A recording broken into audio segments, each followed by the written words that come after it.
It is 80 degrees Fahrenheit here as I prepare to paint.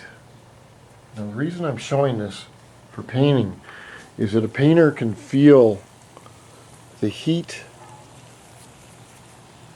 in the air as well as the moisture or water. Just intuitively, naturally. Okay, you ask, well, what's it matter? What's it matter is that I have to gauge my painting technique when I go to spray a panel or spray a car. I have to gauge that around the paint. The paint dictates how I spray it on to make it look the best. I don't dictate it. As far as it's a cloudy, overcast day, it's beautiful for painting weather, a little bit of humidity, but there's too much wind. Now, when I say wind, I don't mean in as saying, oh, well, the paint will dry too fast, or I can't get it on the panels. You want a calm time to paint, and as I do this, I go through questions I think that I know that I've dealt with for 30 years, but if you haven't painted with a spray can. Now this panel, well, that's the last one, but this panel here, the front panel, I lost my beer, man. This is a sad situation. Where in the hell did I put it? Anyway, I put in my 40 hours. I got off a little bit early and I decided to paint because I want to ride my bike. I have just gone over this panel with 600 grit, and I've used my wet sanding. Usually if you have a car or something like that, you will not wet sand it. You'll use dry sanding.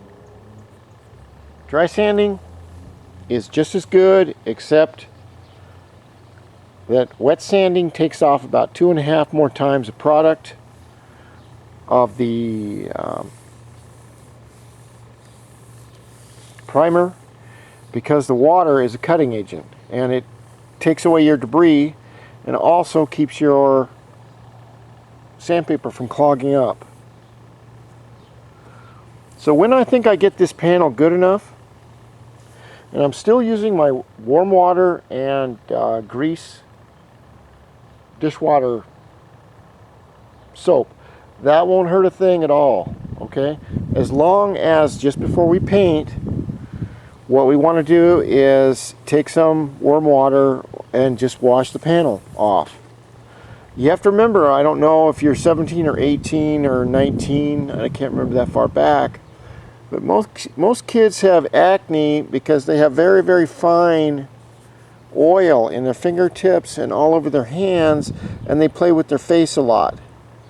Now correct me if I'm wrong.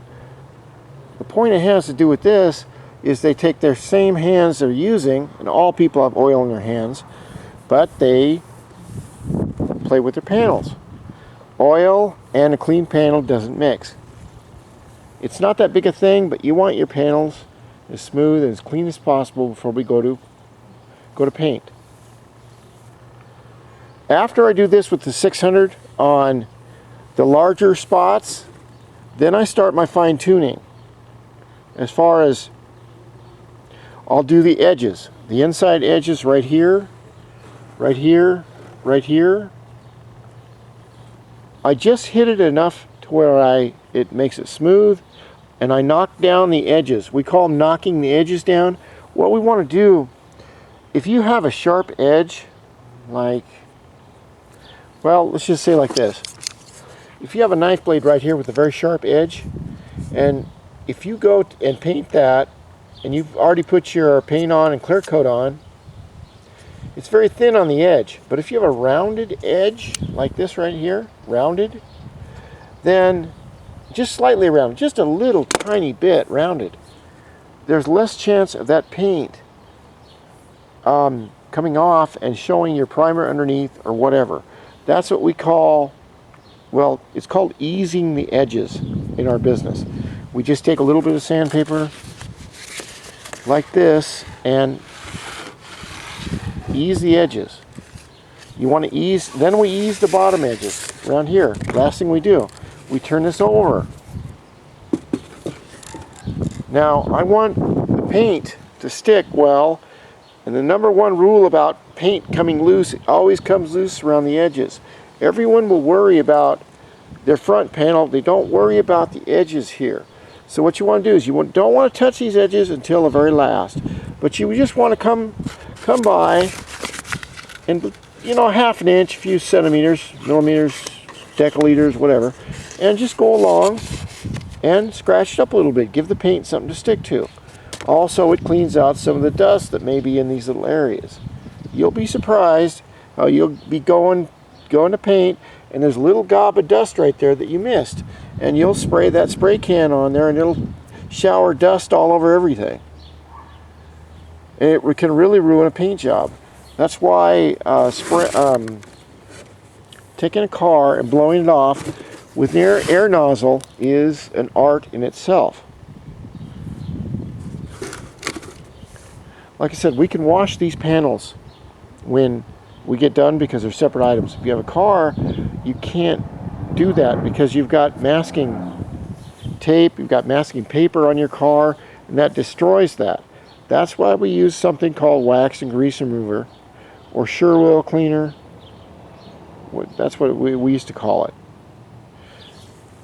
That will take off the residue from the talcum powder, basically, from your project, and it will also, what it does, it's called a surfactant, like surface with a cant on the back.